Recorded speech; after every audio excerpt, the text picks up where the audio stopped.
If you've been wondering how to see achievements on Epic Games, you're in the right place. In this video, I'll show you the quickest way to find your unlocked and locked achievements inside the Epic Games launcher, so you can check your progress in just a few clicks. This is a simple tutorial, but it's really useful if you want to keep track of what you've completed in your favorite games, or if you just want to see what challenges you still have left. If this video helps you out, make sure to hit the like button and subscribe for more easy tutorials just like this.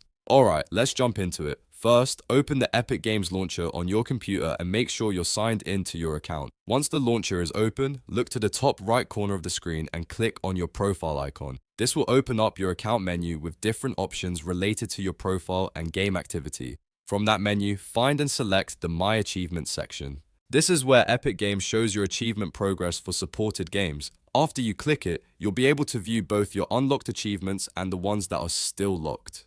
This makes it easy to see what you've already earned and what you still need to complete. If you don't see achievements right away, just make sure you're looking in the right game section and that the game actually supports Epic Games achievements. Some games may not show achievement progress if the feature isn't available for that title. So if you're checking multiple games, take a moment to browse through your list carefully. And that's really all there is to it. Open the launcher, go to your profile, choose My Achievements, and review your unlocked and locked achievements. It only takes a moment once you know where to look. If this tutorial helped, please give it a like and subscribe to the channel for more helpful gaming guides. Thanks for watching, and I'll see you in the next one.